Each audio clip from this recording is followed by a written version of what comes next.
Hai semua, selamat datang di channel Baca Saham. Pada video ini, kita akan bahas satu topik dengan judul 6 saham Crazy Rich tanpa utang, DER 0%, aset 1,2 triliun, tapi utang hanya 10 juta. Untuk itu, simak video ini sampai habis ya, agar mendapat pemahaman yang utuh. Utang merupakan salah satu poin penting yang harus dilihat sebelum kita membeli saham. Perusahaan yang terlalu banyak utang tentu punya risiko yang lebih besar. Tapi, bagaimana jika ada perusahaan yang bahkan hampir tidak punya utang? Apakah perusahaan seperti ini bisa dipertimbangkan untuk dibeli? Kita akan membahasnya di video ini. Percaya atau tidak, rata-rata saham yang akan dibahas punya rasio DER yang hanya 0, saja.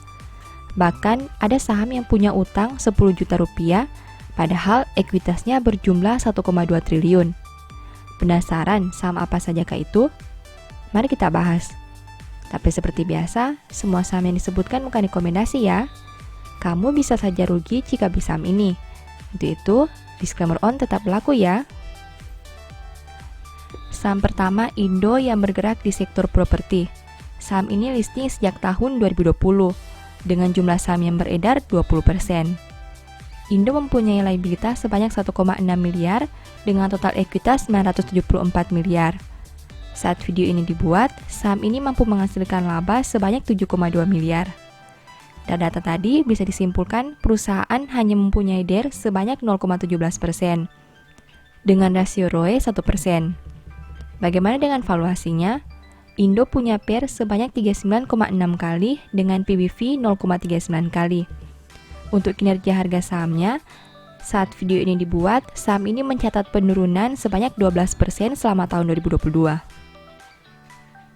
Saham kedua Fuji yang bergerak di sektor financing service. Saham ini listing sejak tahun 2019 dengan jumlah saham beredar 10%. Fuji mempunyai liabilitas sebanyak 1,3 miliar dengan total ekuitas 148 miliar. Saat video dibuat, saham ini mampu menghasilkan laba sebesar 8,4 miliar. Dari data tadi, bisa disimpulkan perusahaan hanya mempunyai DER sebanyak 0,93% dengan rasio ROE 7,56%.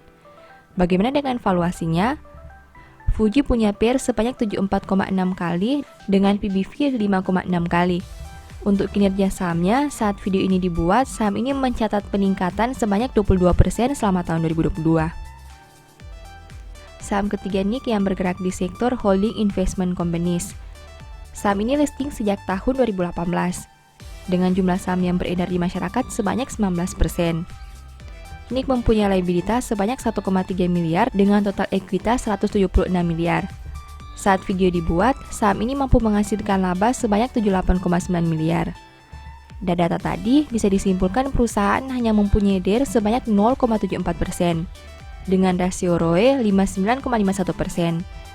Bagaimana dengan valuasinya? NIK punya PER sebanyak 4,3 kali dengan PBV 2,5 kali. Untuk kinerja sahamnya, saat video dibuat, saham ini mencatat penurunan sebanyak 6% selama tahun 2022. Saham keempat Oasa yang bergerak di sektor telecommunication. Saham ini listing sejak tahun 2016 dengan jumlah saham yang beredar di masyarakat sebanyak 18%. Oasa mempunyai liabilitas sebanyak 1,2 miliar dengan total ekuitas 47 miliar. Saat video dibuat, saham ini mampu menghasilkan laba sebanyak 1 miliar. Dari data tadi, bisa disimpulkan perusahaan hanya mempunyai DER sebanyak 2,63% dengan rasio ROE 2,91%. Bagaimana dengan valuasinya? Oasa punya PER sebanyak 168 kali dengan PBV 4,9 kali. Untuk kinerja sahamnya, saat video dibuat, saham ini mencatat penurunan sebanyak 23% selama tahun 2022. Saham kelima Devi. Saham ini bergerak di sektor financing service dan listing sejak tahun 2001 dengan jumlah saham yang beredar di masyarakat sebanyak 26%.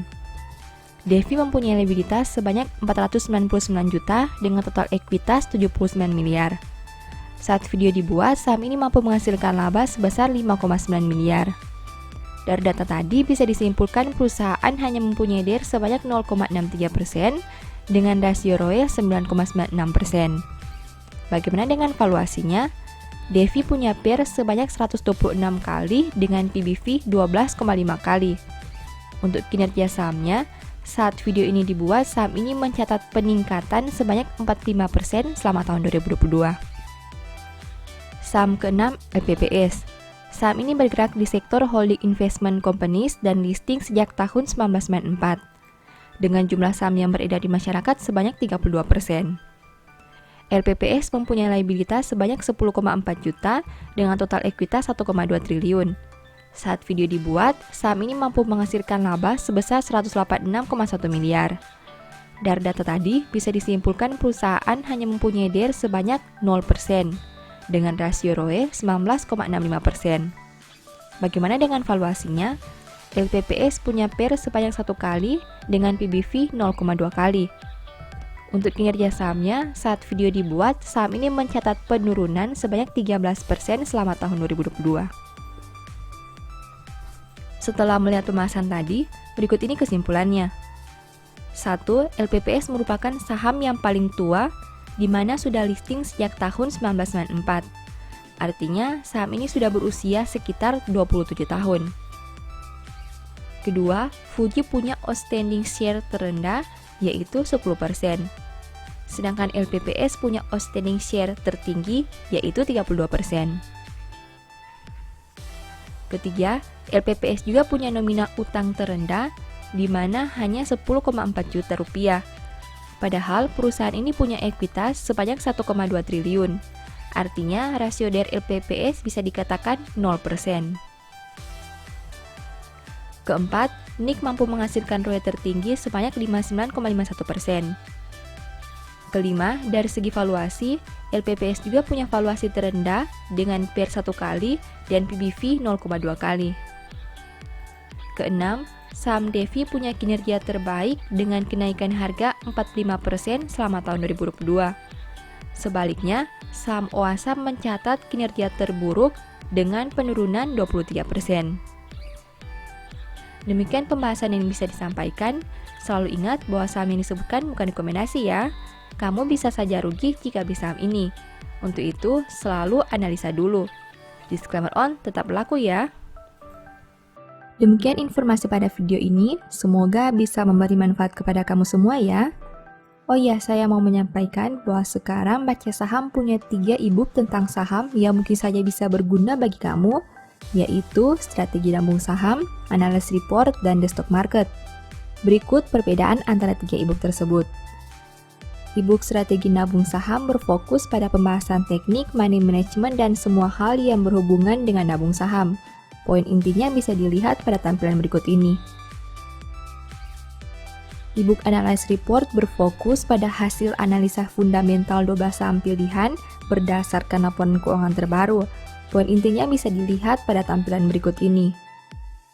E-book The Stock Market berfokus pada panduan bagaimana menganalisa fundamental suatu perusahaan dan money management yang baik. Poin intinya bisa dilihat pada tampilan berikut ini. Apabila kamu tertarik membeli salah satu dari 3 e-book tadi, silakan chat WA ke nomor yang tertera di layar ya. Ingat, hati-hati terhadap semua jenis penipuan yang mengatasnamakan Baca Saham. Baca Saham tidak pernah mengelola dana ataupun melakukan penjualan produk di luar Instagram, YouTube, dan Telegram resmi Baca Saham. Sebagai penutup, saya mau mengutip satu statement yang semoga bisa menjadi semangat bagi teman-teman. Lebih baik sepiring sayur dengan kasih daripada lembut tambun dengan kebencian. Thank you.